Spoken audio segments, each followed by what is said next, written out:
Bueno, en el día de hoy vamos a continuar con nuestro tema del sábado anterior, en donde estuvimos viendo la vinculación que hay entre el sistema de símbolos del santuario y el Apocalipsis.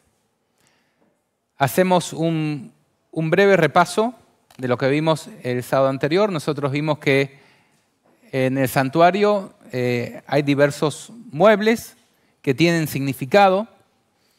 Vimos que todo está relacionado con Cristo dentro del santuario, aunque también con elementos que Cristo usa o que Cristo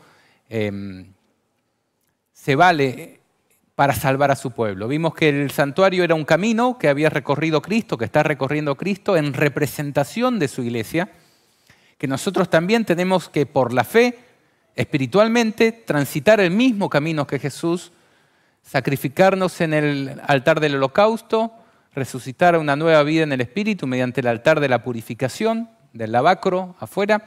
Ahí se nos acepta dentro de la morada de Dios, que es el tabernáculo, y estamos representados dentro de este sistema de símbolos como los que llevamos la luz al mundo. La luz no es nuestra, sino la luz que es de Cristo, y somos nutridos por el Espíritu Santo para poder llevar esa luz al mundo, siendo alimentados a su vez por los panes que están enfrente, que representan justamente el cuerpo y la sangre de Cristo, que es vertida por nosotros, que es dado para nosotros, y también el alimento espiritual que Dios provee, además del Espíritu Santo, la palabra de Dios, ¿no?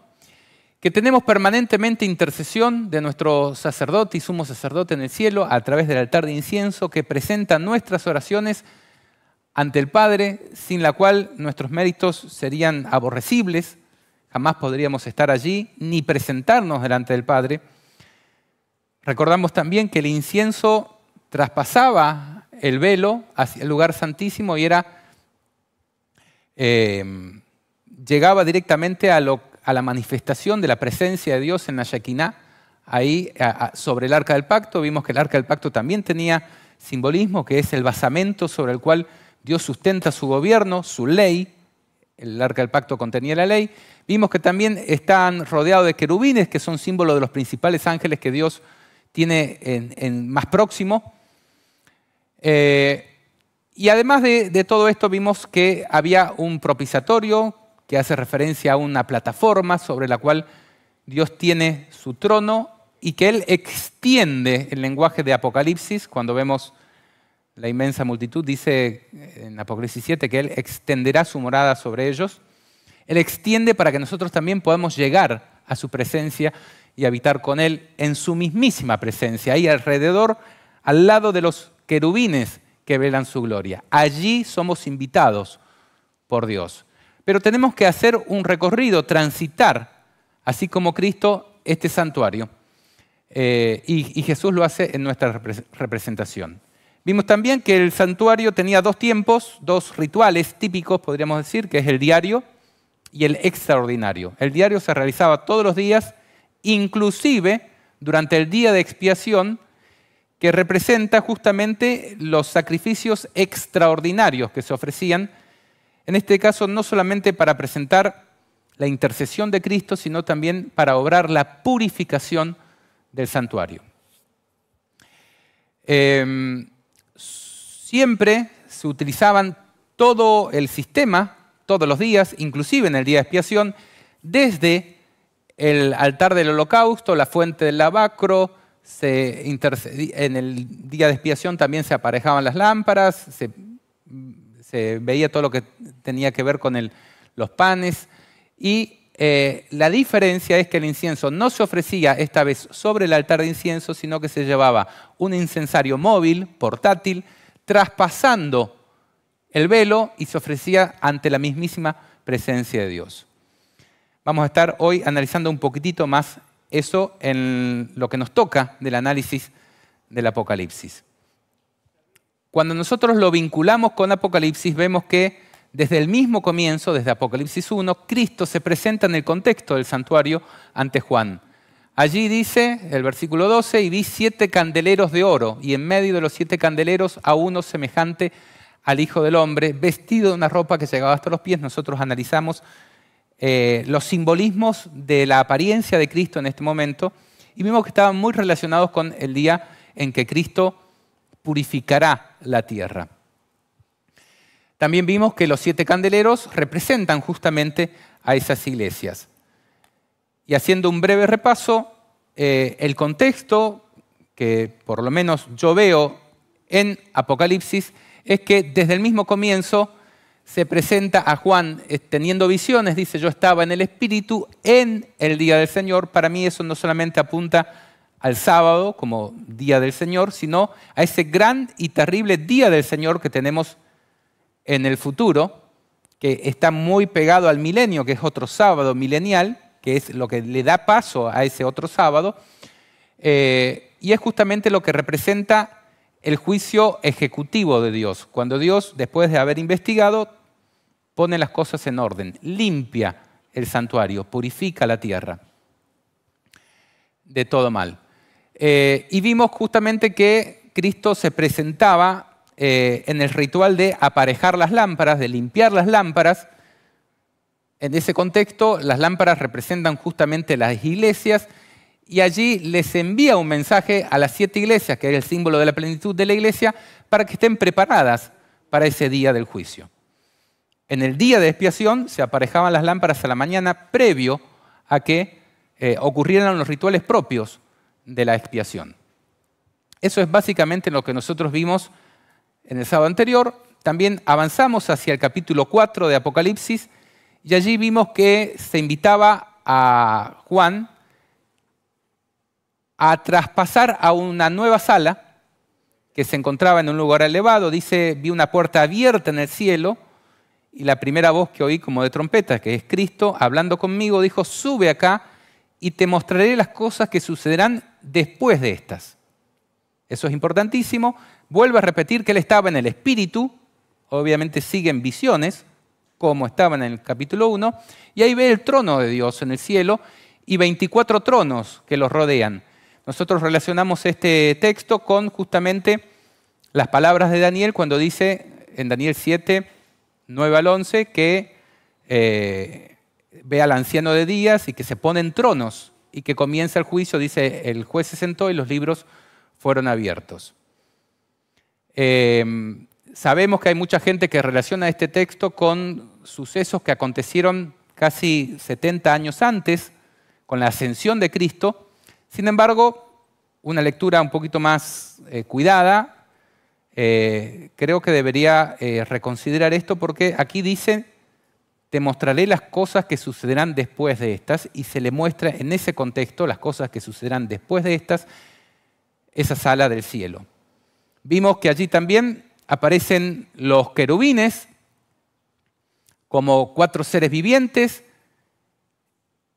dentro de lo que es justamente la representación o la realidad de lo que representaba el propiciatorio, que es ese mar como de vidrio semejante al cristal, que justamente, decíamos que un estudio un poquito más avanzado nos demuestra que es una plataforma de oro purísimo, transparente, semejante al vidrio, al cristal, que es donde van a estar algún día los que alcancen la perfección, los que serán sin mancha, ni arruga, ni cosa semejante. Los 144.000, por ejemplo, que van a habitar en la presencia de Dios, y que luego en Apocalipsis 15 vemos a ese mar de vidrio mezclado con fuego. Ese fuego justamente representa la purificación que parte del trono de Dios y que se ve en Daniel 7 como un río de fuego que procedía y salía delante de él. Ellen G. White resume todo esto que estamos diciendo en una cita en donde ella nos posiciona a nosotros como iglesia en el lugar santo y nos dice que debemos avanzar y entrar en el lugar santísimo. Ella dice: las verdades de este libro, Apocalipsis, estamos en un contexto, se dirigen a los que viven en estos últimos días. Aunque pueden tener aplicación y pueden haber tenido utilidad para los que vivieron en tiempos pasados, aquí dice que se dirigen a los que viven en estos últimos días. Nos encontramos en el lugar santo de las cosas sagradas, así como Cristo estaba en medio de los candeleros, con el velo quitado. Y aquí es una aclaración importante. Estamos en el lugar santo, pero con el velo quitado. No hemos de estar afuera, hemos de entrar, no en forma descuidada, con pensamientos irreverentes, con pasos impetuosos, sino con reverencia y piadoso temor. Y es contundente en su frase final: nos acercamos al tiempo en que las profecías del libro de Apocalipsis han de cumplirse. ¿Qué significa esta cita? Que por lo menos tenemos un cumplimiento del libro del Apocalipsis, de las profecías del libro del Apocalipsis, en nuestro cercano futuro. En este contexto, hay muchas personas que no aceptan y a veces critican estas presentaciones por un pasaje que vamos a analizar a continuación, que se encuentra en Apocalipsis 4, en Apocalipsis 8, donde va a aparecer el altar de incienso. El altar de incienso sabemos que se ubicaba en el lugar santo, donde también estaban los candelabros. Acá estamos viendo una representación del templo de Salomón. En este caso habían 10 candelabros con 7 lámparas cada uno. También teníamos la mesa de los panes de la proposición, el altar de incienso, y allí está la puerta, que se ve en un lugar elevado. En este caso, en esta representación, está cerrada. Sin embargo, nosotros tenemos que preguntarnos, cuando veamos la escena de Apocalipsis, si esa puerta está cerrada o está abierta. Si es justamente la puerta que aparece abierta en Apocalipsis 4. Quizás nos podemos encontrar en un santuario así, como dice Elena de White, nos encontramos en el lugar santo, pero con el velo quitado, y hemos de entrar allí. Bueno, entonces, en este sentido, recordar también que el sacerdote, el sumo sacerdote, tenía diversos rituales dentro de lo que es el día de expiación, que no solamente involucraba lo que sucedía con el ofrecimiento del altar de incienso dentro del lugar santísimo. El sacerdote, dentro del día de expiación, hacía un recorrido completo, desde el atrio hasta el altar de incienso, hasta el arca del pacto, y desde el arca del pacto hacia nuevamente el atrio. De hecho, las brasas que llevaba en su incensario procedían del altar del holocausto. Y esto es un simbolismo muy importante, dado que la intercesión de Cristo siempre está anclada en su sacrificio expiatorio. No podría existir una intercesión de Cristo, que es justamente el incienso que se ofrece sobre esas brasas, sin el sacrificio que se grafica afuera, en el altar del holocausto. Esas brasas son las que le dan el derecho. Por eso, en Apocalipsis 5, cuando vemos al Cordero que va a recibir ese libro de la mano derecha de Dios, que nadie puede ni siquiera verlo, ni mirarlo, que representa justamente autoridad sobre la historia completa de las naciones, se presenta un Cordero como inmolado. Ahí se presenta al Cordero con las brasas que le dan derecho al cielo. No quiere decir que se trate de una escena en donde acaba de ser inmolado. Siempre, aún en el rito del día de expiación, Cristo se presenta con los atributos o con los méritos propios de su entrega. Por eso debemos preguntarnos si en este contexto se trata de un ritual diario o una escena extraordinaria. Vamos a analizar justamente el texto que le estoy mencionando. Dice, Apocalipsis 8 es la introducción a las 7 trompetas del Apocalipsis, otro tema muy importante y polémico. Y dice, vamos a leer. Y vi a los 7 ángeles que estaban en pie ante Dios, y se le dieron 7 trompetas. El contexto es la introducción a las trompetas. Otro ángel vino entonces, es decir, en ese momento, y se paró ante el altar con un incensario de oro, y se le dio mucho incienso para añadirlo a las oraciones de todos los santos, sobre el altar de oro que estaba delante del trono.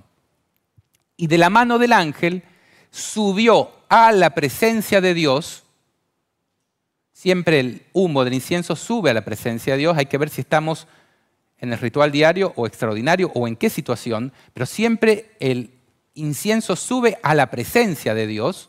Vemos acá esta acción de subir con las oraciones de los santos. Y el ángel tomó el incensario y lo llenó de fuego del altar y lo arrojó a la tierra, y hubo truenos y voces y relámpagos y un terremoto.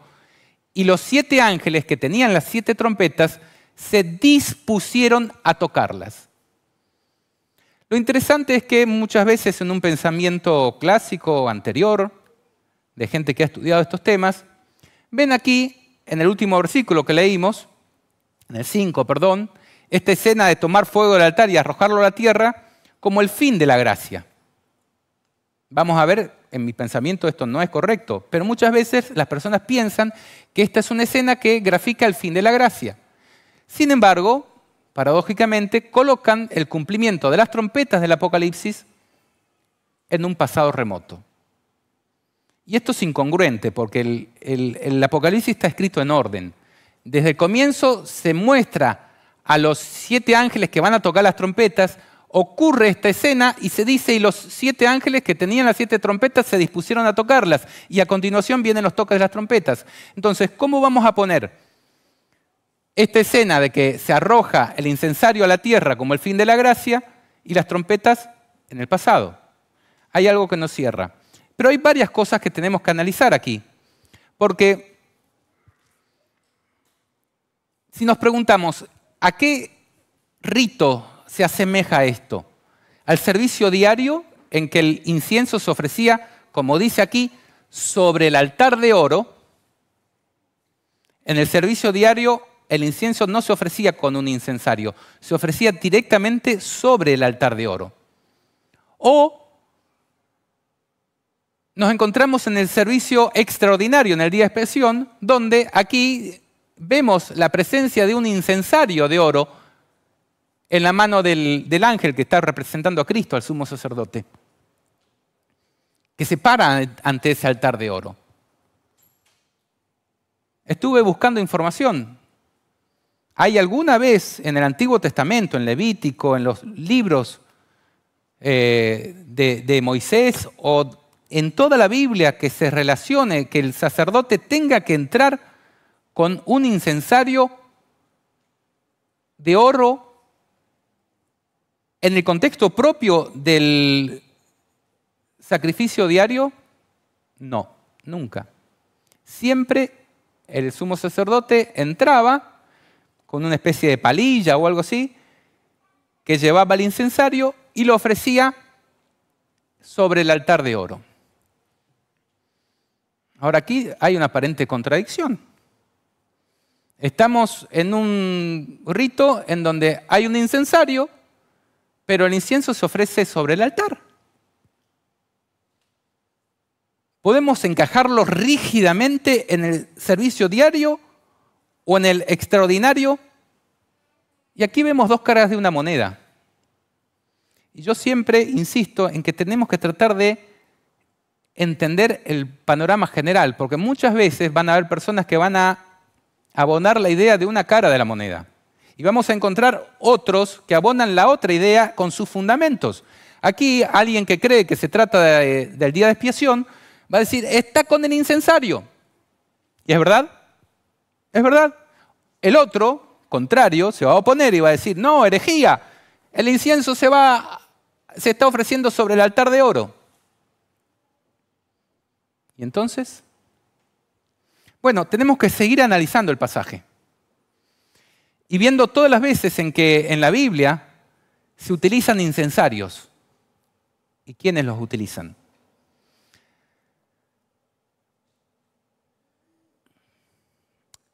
Veamos ahora el paralelismo que existe entre este pasaje con lo que sucedía en el día de expiación. Ustedes saben que ese era un día cargado, donde se ofrecían muchos animales, unos representando a Cristo, otros representando a Azazel, otro para purificar al propio sacerdote.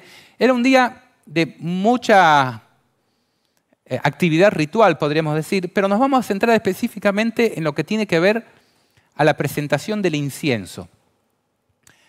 Se encuentra en Levítico 16, todo lo que tiene que ver con los rituales del día de expiación, y allí dice, después de haber presentado diversas cosas, tomará un incensario lleno de brasas de fuego del altar, de delante de Jehová, y sus puños llenos del perfume aromático molido, y lo llevará detrás del velo, y pondrá el perfume sobre el fuego delante de Jehová, y la nube del perfume cubrirá el propiciatorio que está sobre el testimonio para que no muera. ¿Vemos paralelismos aquí? ¿Vemos el uso de un incensario en esas circunstancias? Hay más. Acá dice, se le dio mucho incienso. Y aquí dice que llevaba sus puños, en plural, ambas manos, llenos del perfume aromático. Estuve averiguando también cómo se ofrecían. Vamos a ir un poquito despacito. Fíjense, aquí tenemos una tabla comparativa. El elemento, ¿se ofrecía incienso en el servicio diario? Sí, 2 veces al día. A la mañana, cuando se aparejaban las lámparas, y a la tarde, cuando se encendían. En el día de expiación también se ofrecía y en forma especial. ¿Quién lo hacía? En el servicio diario lo hacían los sacerdotes. Y en ciertas ocasiones, cuando por suerte le tocaba al que oficiaba como sumo sacerdote, lo hacía el sumo sacerdote. O en el día de expiación. En el día de expiación, todo lo que tenía que ver con los rituales lo realizaba el propio sumo sacerdote, que es justamente lo que está diciendo aquí la tabla. ¿Dónde? En el altar de incienso, en el servicio diario, en el lugar santo, y esto en el lugar santísimo con un incensario. ¿Se usaba un incensario de oro en el servicio diario? No. En el servicio del día de expiación, sí. Ahora, ya vimos entonces la aparente contradicción, o vamos a ver si al analizar la contradicción encontramos más luz, que es lo que suele suceder cuando nosotros no rechazamos la palabra de Dios por la aparente contradicción, sino que pedimos sabiduría para poderla entender. Vamos al punto de que se le da mucho incienso. Arriba vemos que se decía que en el día de expiación debía llevar mucho, debía llevar sus puños llenos del perfume. ¿Podemos ver la placa, por favor? Lo que coincide con la introducción de las 7 trompetas de Apocalipsis, donde dice que se le dio mucho incienso. Estuve averiguando sobre los registros que hay, no solamente en la Biblia, sino en la Misná, que es el libro que recoge todas las tradiciones orales, con lo que muchas veces es como los decretos reglamentarios de las leyes. Es decir, son detalles que a veces no están en la ley, pero deben ser reglamentados, ¿no? Bueno, en el caso del servicio diario dice que el perfume de incienso que llevaba el sacerdote era lo que alcanzaba a entrar en un puño. Un puño. Una sola mano. En cambio, en el servicio del día de expiación llevaba ambos puños llenos. Quiere decir de que había un aumento. ¿Por qué? ¿Será que en el día de expiación se requiere un aumento de la intercesión? ¿Van a haber más oraciones de santos? Y bueno, sí, van a estar pasando por graves angustias en el contexto propio de los juicios de Dios.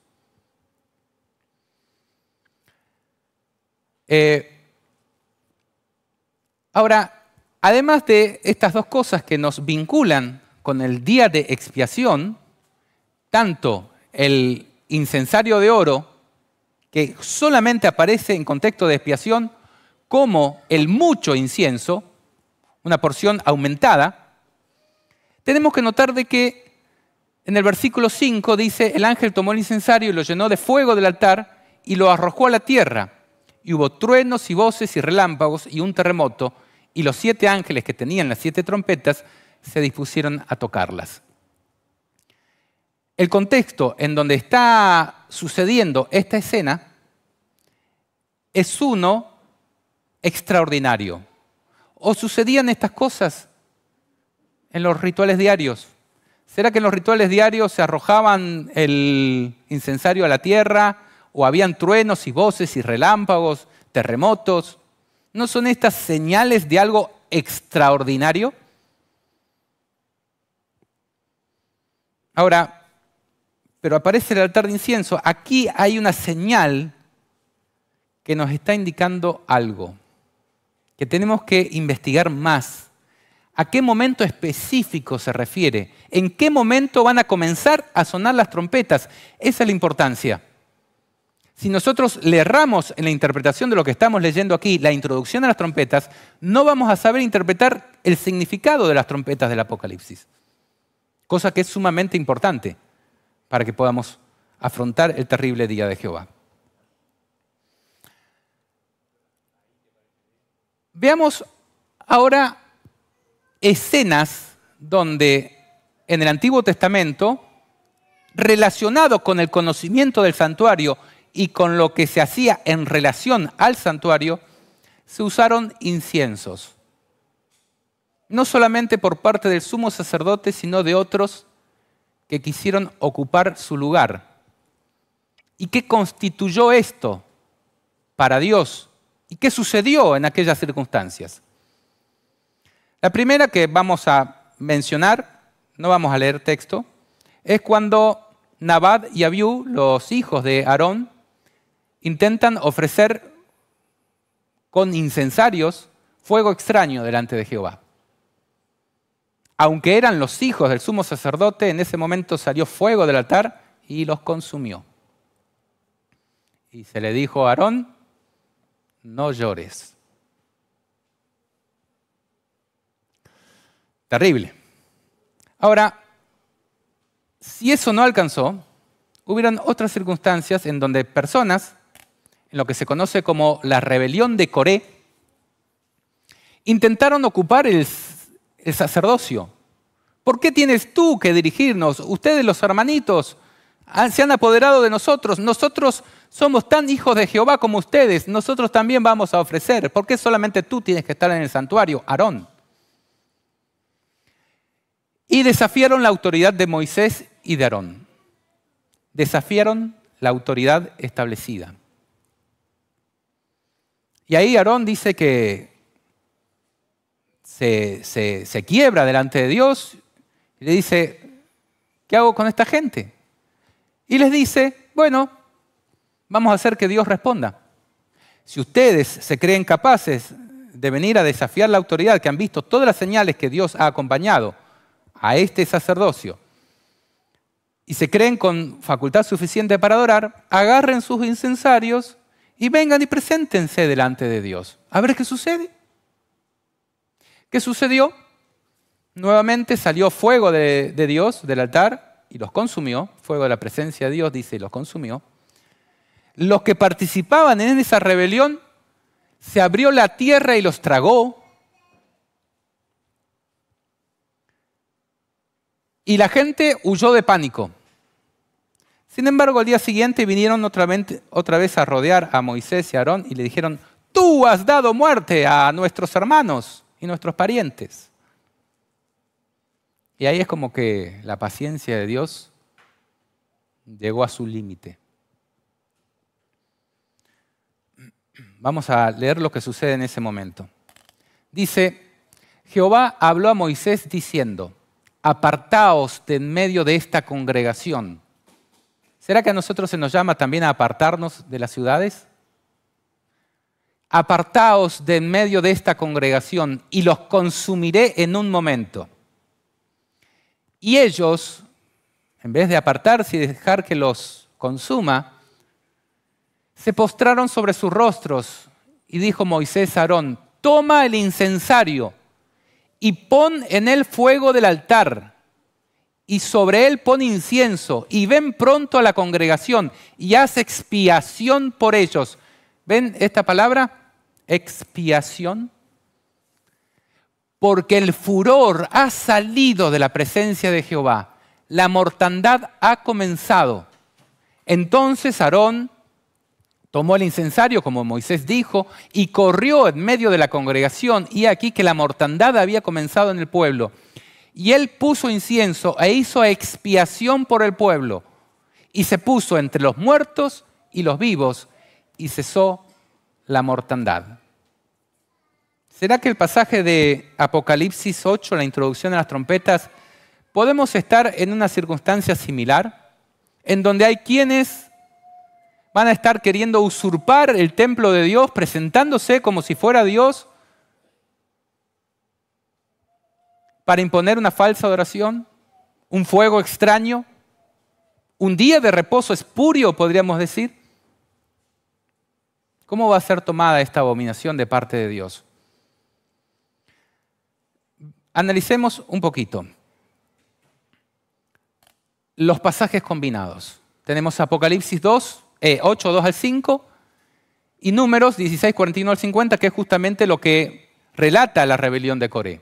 ¿Se usó incienso? Sí, se ofrece con oraciones a Dios y se ofrece para detener una plaga. El intercesor, en el caso de Apocalipsis, es Cristo representado en el ángel. En este caso es el sumo sacerdote. El propósito del incienso, presentar oraciones antes del juicio. Aquí, en Números, actuar como mediador y detener la muerte. Contexto, comienzo de juicios parciales, que son las trompetas, que afectan a 1/3 de aquello que dañan. Aquí en Números es la ejecución de un juicio por rebelión. Ahora vamos a estar analizando un poquito más eso. El elemento clave, incensario de oro, fuego del altar. Aquí, en este caso, aparentemente era un incensario de bronce, también fuego del altar. Resultado, el incensario con fuego es arrojado a la tierra y se desatan juicios, pero limitados, con misericordia. Y aquí la plaga se detiene donde Aarón se interpone. Hay misericordia en medio de un furor que se ha encendido. ¿Será que estamos en una escena similar en Apocalipsis? Voy a tener un momento en ejecución de juicio por rebelión.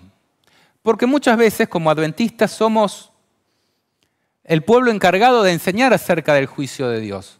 Pero limitamos al juicio investigativo y casi que sobre los muertos. Nos centramos en la profecía de Daniel 8:14, donde anuncia el inicio de ese juicio y nos quedamos ahí. Sin embargo, los juicios de Dios son mucho más que esto. Hay juicios que son, yo los llamo concomitantes. Quiere decir, a medida que la historia va transcurriendo. Hay cosas que Dios, aunque no estemos dentro del tiempo, del día de expiación, de ese juicio investigativo que comenzaría por los muertos, hay momentos en que Dios ejecuta juicios. Por ejemplo, el diluvio. No estábamos en el tiempo propio del día de expiación, pero Dios ejecuta un juicio. Hasta aquí llegaste, dice. Y es un juicio que está relacionado con su gobierno. Él está gobernando y hay cosas que no las tolera y ejecuta, acciona. Aunque el accionar de las personas se va a juzgar en un juicio investigativo que va a comenzar futuramente, Dios ejecuta sus juicios en ese momento. Otro caso, cuando se le da el juicio sobre Nabucodonosor. Los vigilantes han visto esto, se le dice que es Dios que está vigilando y van a ejecutar un juicio. Nabad y Abiú, lo que vimos recién con la rebelión, son juicios que Dios está ejecutando en el momento. Que se desprenden, aunque están relacionados con juicios posteriores, se desprenden. Y en esos momentos de ejecución de un juicio, estamos viendo aquí en Números 16 el accionar de un mediador, un sumo sacerdote, con un incensario en la mano y haciendo expiación por el pueblo, purificando al pueblo. ¿Será que es el contexto de Apocalipsis 8? Que se va a producir algo terrible en la tierra, una abominación desoladora, incensarios falsos, fuego extraño, algo que le causa repulsión a Dios. En ese contexto tenemos un pueblo que empieza a orar y a orar y a orar porque se ha dado cuenta de que la situación es terrible. Se necesita mucho incienso. Hemos llegado a la señal que indica el quiebre. A los adventistas les digo, la ley dominical. En esa circunstancia, Cristo se presenta para detener un furor por la abominación, con mucho incienso ante Dios. Y en esas circunstancias, así como hizo Aarón, busca fuego de ese altar y lo lleva a la congregación. En esa misma circunstancia, aquí en Apocalipsis, en la tipología de aquella historia, Cristo toma incienso, toma el incensario, lo llena de fuego de ese altar, ese fuego purificador, y lo arroja a la tierra para purificar a los que por lo menos forman parte de su pueblo. Entonces, ¿qué significa que el ángel, o sea, Cristo, lleve un incensario en la mano cuando se presenta ante el altar? Que está ejecutando tareas de expiación. No necesariamente que se trate específicamente de los ritos del día de expiación, pero está efectuando tareas de expiación ante un juicio de Dios que se está por ejecutar. ¿Por qué es necesario que lleve mucho incienso para añadirlo a las oraciones de los santos? Porque se trata justamente de un momento en el que el furor de Jehová se está encendiendo ante una terrible abominación. ¿Qué implica que el fuego del altar haya sido arrojado a la tierra mediante el incensario? Que nuestro sumo sacerdote está realizando expiación por nosotros para que no seamos consumidos por el fuego de Jehová. Donde ese incensario llegue, donde ese humo del incienso llegue, van a ser preservados, así como Aarón preservó al pueblo. Y cesa la mortandad. Hasta ahí llega. Ahora, ¿qué representan o qué representa que las trompetas suenen a continuación? Justamente esto, que juicios de Dios con mezcla de misericordia, en el tiempo en el que todavía hay misericordia, es una ira contenida por nuestro sumo sacerdote en respuesta a las oraciones de los santos. Ahora, veamos otro pasaje, otra profecía bíblica del libro de Ezequiel. Allí Ezequiel es un libro que está rodeado de símbolos apocalípticos. Tenemos prácticamente la misma escena en donde vimos a Cristo sobre un propiciatorio, sobre una plataforma, sobre un mar de vidrio, donde abajo tiene sus querubines y fuegos del altar y las ruedas y todo eso, donde hay escenas de que se dice, ve y sella a los hijos de Dios previo a que pase el ángel exterminador. Los verdugos de la ciudad han llegado, dice el texto, porque se han cometido abominaciones terribles. Veamos un poquito, vamos a leer ligeramente el texto para que entremos en circunstancia. Dice Ezequiel 8, visión de las abominaciones. Vamos al texto, por favor. Me dijo entonces, hijo de hombre, ¿no ves lo que estos hacen? Las grandes abominaciones que la casa de Israel hace aquí para alejarme de mi santuario. ¿Por qué es importante esta abominación? Porque se intenta alejar a Dios de su iglesia. Pero vuélvete aún y verás abominaciones mayores. Y me llevó a la entrada del atrio, vemos simbolismos aquí del santuario, y miré y aquí en la pared un agujero y me dijo, hijo de hombre, cava ahora en la pared. Y cavé en la pared y aquí una puerta. Y me dijo luego, entra. Si va del atrio, pasa, aparentemente estaría en el lugar santo. Entra y ve las malvadas abominaciones que estos hacen allí. Entré pues y miré, y aquí toda forma de reptiles, bestias abominables, y todos los ídolos de la casa de Israel que estaban pintados en la pared por todo alrededor.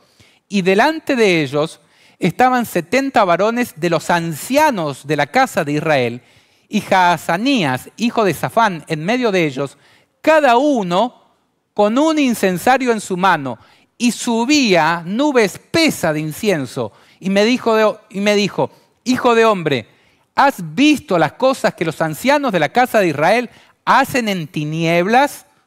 Cada uno en sus cámaras pintadas de imágenes, porque dicen ellos, no nos ve Jehová. Jehová ha abandonado la tierra.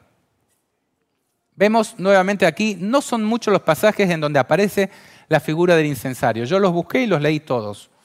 Están los relacionados con el día de expiación y están estos que les estoy mencionando. Y no hay mucho más. Pero vemos aquí justamente en el contexto de abominaciones que se hacen para alejar a Dios de su santuario. vemos fuego extraño ofrecido por impostores que dicen, Dios ha dejado la tierra. ¿Qué sigue diciendo? Me dijo después, vuélvete aún. Vamos a la placa, por favor.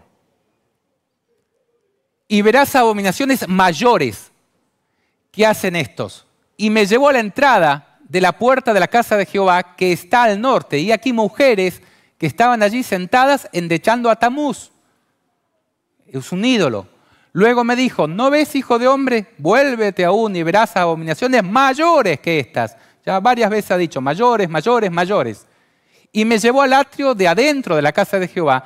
Y aquí que junto a la entrada del templo de Jehová, entre la entrada y el altar, como 25 varones, sus espadas vueltas al templo de Jehová y sus rostros hacia el oriente, y adoraban al sol, postrándose hacia el oriente. Pregunto, ¿será que la ley dominical tiene algo que ver con la adoración al sol? Sunday, el día del sol. Y dice, y me dijo, ¿has visto, hijo de hombre? ¿Es cosa liviana para la casa de Judá hacer las abominaciones que hacen aquí? Después que han llenado de maldad la tierra, se volvieron a mí para irritarme. Es una acción directa contra el Creador. Y aquí que aplican el ramo a sus narices, pues también yo procederé con furor.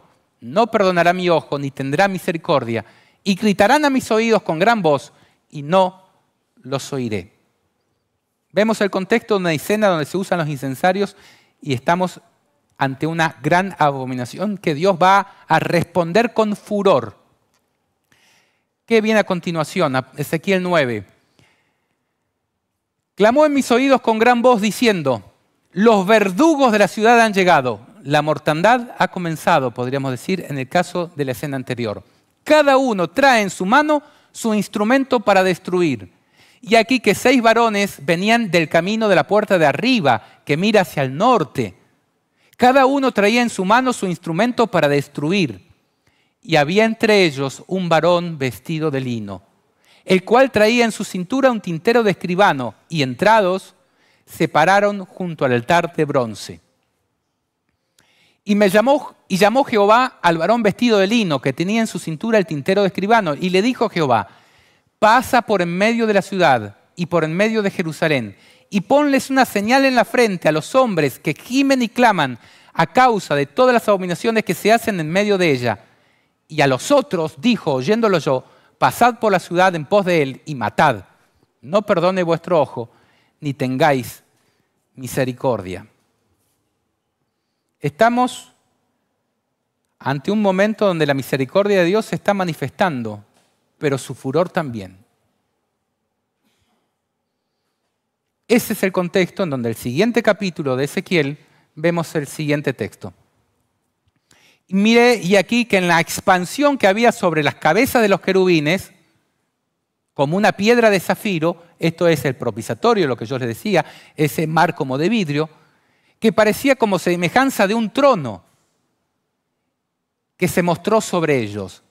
Y habló al varón vestido de lino y le dijo, entra en medio de las ruedas debajo de los querubines y llena tus manos de carbones encendidos de entre los querubines y espárcelos sobre la ciudad. Y entró a la vista mía, y un querubín extendió su mano de en medio de los querubines al fuego que estaba entre ellos, y tomó de él, y lo puso en las manos del que estaba vestido de lino, el cual lo tomó y salió. ¿No es justamente este texto un paralelo casi perfecto con lo que nosotros leímos en Apocalipsis 8? Cuando dice que se presenta a este vestido de lino, este ángel, el sumo sacerdote, vestido de lino, contexto propio del día de expiación.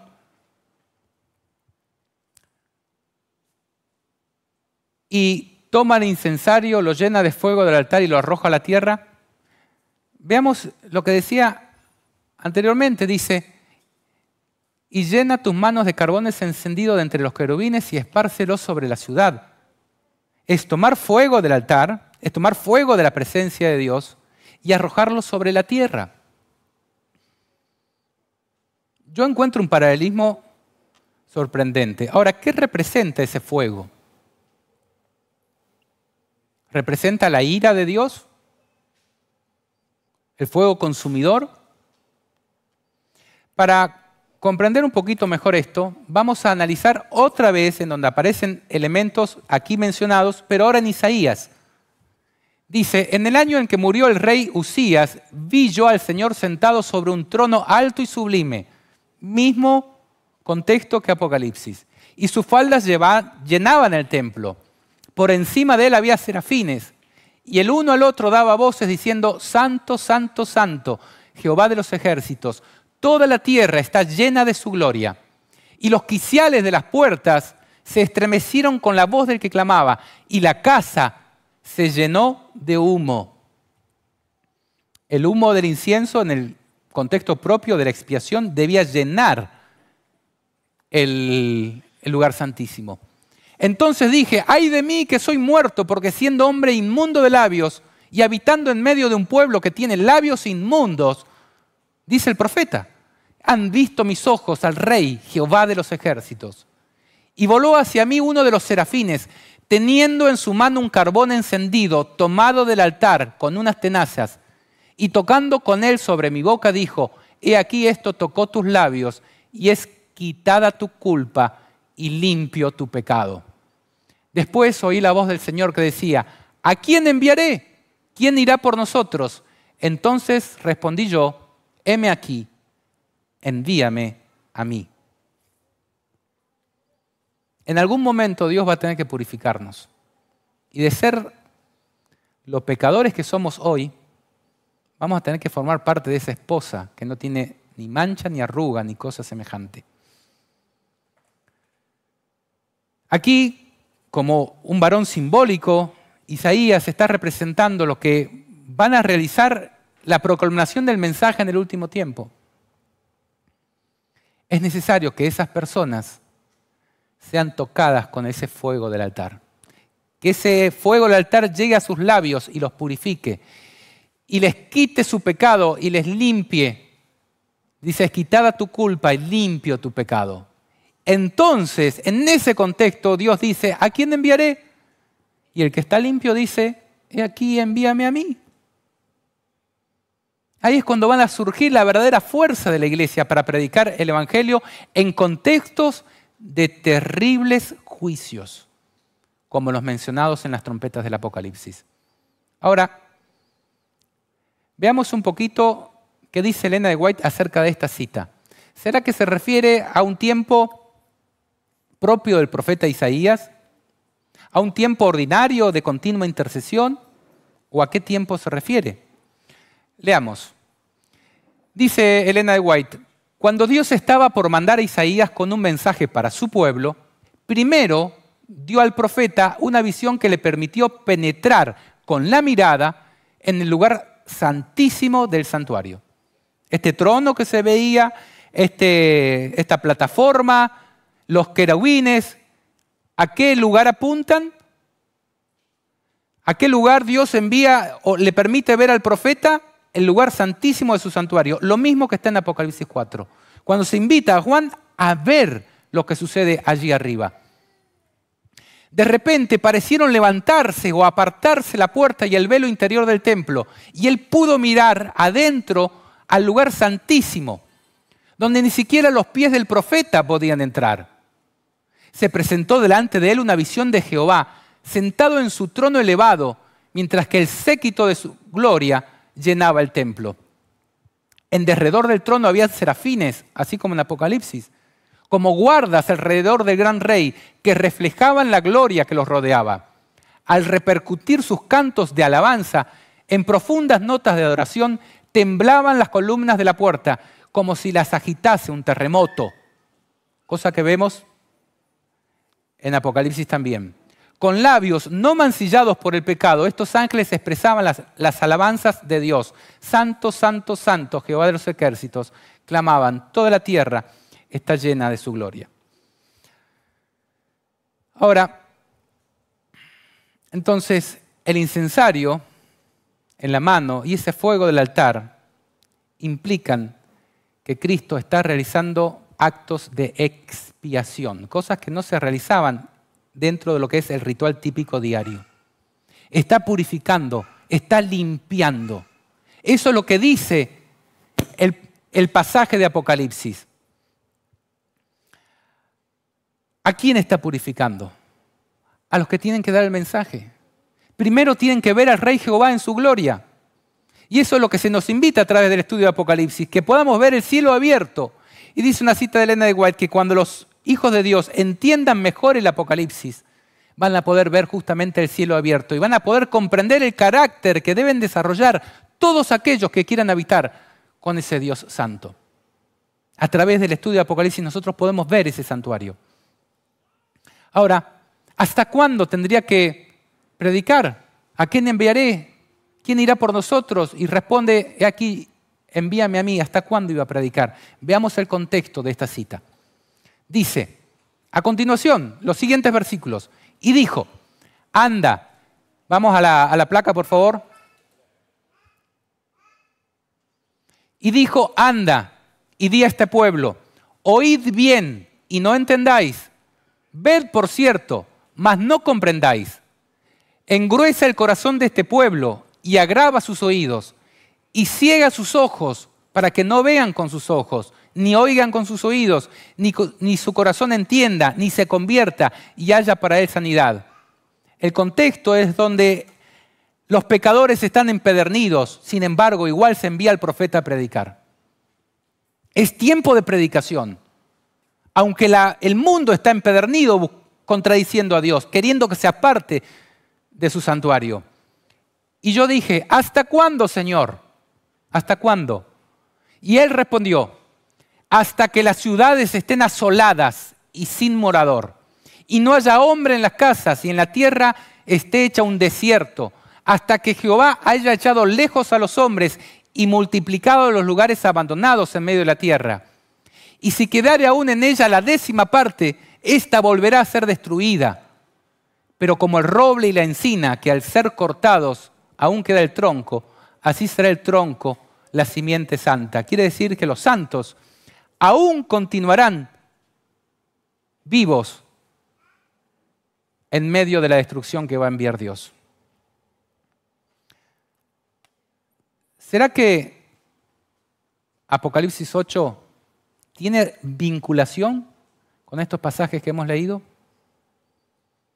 Vemos la figura del incensario, vemos también la figura del altar, mucho incienso para que suba ante la presencia de Dios con las oraciones de los santos, que es tomado ese incienso, puesto en ese incensario lleno de fuego del altar y es arrojado a la tierra. Ahí se producen truenos, voces y relámpagos y un terremoto.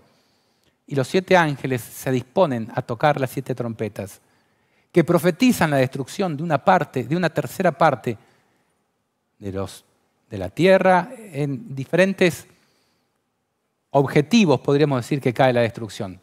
No es el tema de esta mañana. Por lo que yo entiendo, Apocalipsis 8 apunta a ese momento, al momento en que se ha producido una terrible abominación y están por empezar a producirse un juicio ejecutivo de parte de Dios, un juicio en respuesta a lo que ha hecho el que ha producido la abominación. Se ha producido una abominación y Dios va a responder, no en el contexto de un marco de un juicio ejecutivo que comienza por los muertos, en el contexto de una abominación terrible. Y en esas circunstancias se presenta a Cristo, así como Aarón, con las oraciones de los santos, reflejado en Moisés, podríamos decir, que le dice, ve y haz esto, por favor haz esto, se presenta ante Dios, toma ese fuego, toma ese incienso y lo arroja a la tierra.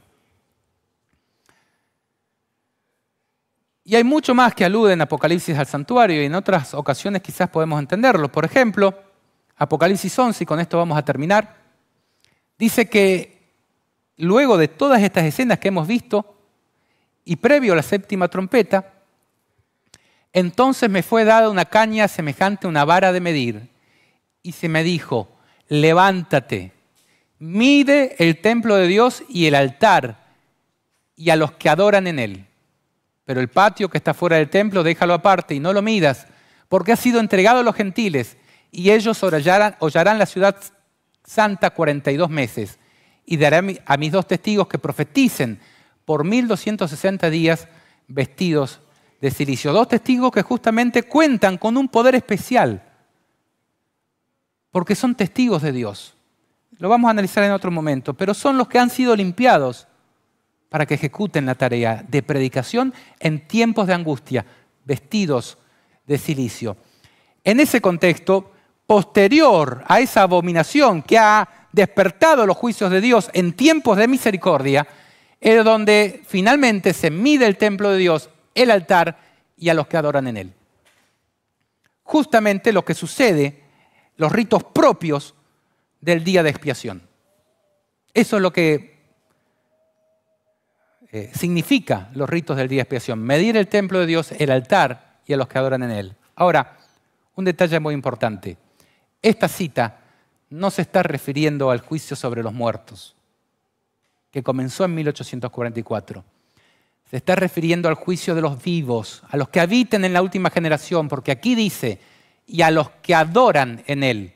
Los muertos no adoran, los vivos, los que se dicen hijos de Dios, ahí van a ser juzgados en el contexto de Apocalipsis 11, justamente después de que se ve en circunstancias terribles a Cristo diciendo que el tiempo no será más, y se le da un librito para que el profeta coma, entienda, lo digiera y lo predique, porque se dice, y ahora es necesario que prediques nuevamente sobre multitudes, pueblos, naciones y reyes. En ese contexto de un pueblo purificado por Dios, por el fuego del altar,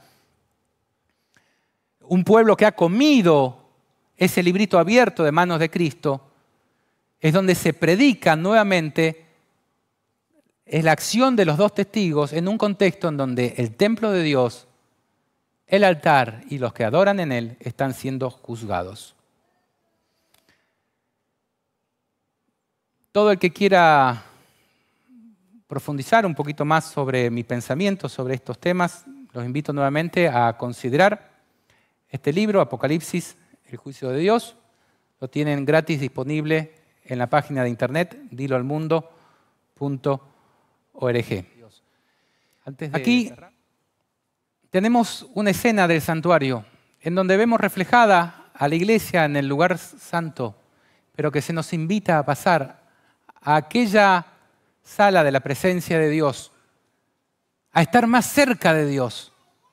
Tenemos que subir esa escalera para estar ante la presencia de Dios.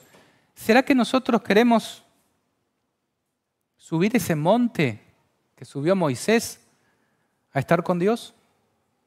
¿O que preferimos decir, sube tú y háblanos las palabras que dijere Dios? Y nosotros haremos caso. Es mentira, no hacían caso. Se rebelaban contra ese, pero ¿será que queremos ver el rostro de Dios como Moisés? ¿Queremos que Él nos purifique? Pues a los que deseen, a los que lo deseen con todo su corazón y estén dispuestos a renunciar a todo por amor a Dios, Dios se los va a conceder. Esos serán la esposa de Dios. Ojalá que tú y yo, al leer el Apocalipsis, podamos ver ese cielo abierto, donde podemos llegar a través de Cristo ya hasta la mismísima presencia. Ahora, algunas lecciones que me gustaría resaltar antes de terminar este sermón. Cuando nosotros vemos en la Biblia un texto difícil de entender, en donde vemos un altar de incienso, pero al mismo tiempo vemos un contexto que es propio de otro tiempo, yo los invito a que no nos cerremos a ver solamente una cara de la moneda, porque esto es lo que sucede en muchos temas teológicos complejos. Muchas veces la humanidad de Cristo y muchas cosas que tienen 2 caras de una moneda. Las personas se sitúan de un lado o del otro y se acusan mutuamente. Y se persiguen. Somos como los judíos que iban, donde sea que haga una publicación con lo que él pregona, le voy a hacer un posteo para acusarlo. como hacían esos teóricos judíos celosos de las cosas de Dios, pero que no estaban con la verdad presente, persiguiendo a Pablo de ciudad en ciudad. ¿Por qué cuando hay una moneda que tiene dos caras, no tratamos de ver las dos caras? Reconocemos, está el altar de incienso, pero ¿sabes? También está el incensario. Y también hay mucho incienso. Una porción añadida. ¿Qué significa esto? Investiguemos. No nos pongamos contra el hermano a decir, no, ustedes creyeron todo el día toda la vida cosas equivocadas. Ni tampoco contra el que está investigando, no, estás predicando herejías de tu propio corazón. Ya los pioneros dijeron. ¿Por qué no nos esforzamos por ver las dos caras de la moneda? Y si lo hacemos, quizás encontremos mucha mayor luz y precisión en el tiempo específico que está tratando ese pasaje. Para mí, es claro la cita de Apocalipsis. Tengo muchísimo más que entender. Es una gota en un océano lo que podemos comprender como seres humanos de la palabra de Dios, de todo el sistema de símbolos del santuario. Pero yo los invito a tener la mente abierta a mayor luz, a realizar estudios sinceros que abran los textos difíciles y no que nos pongamos a pelear entre nosotros por ellos. Que podamos ver ese cielo abierto, querer estar más cerca de Dios y al hacerlo, comprender el carácter que debemos desarrollar a fin de poder estar allí.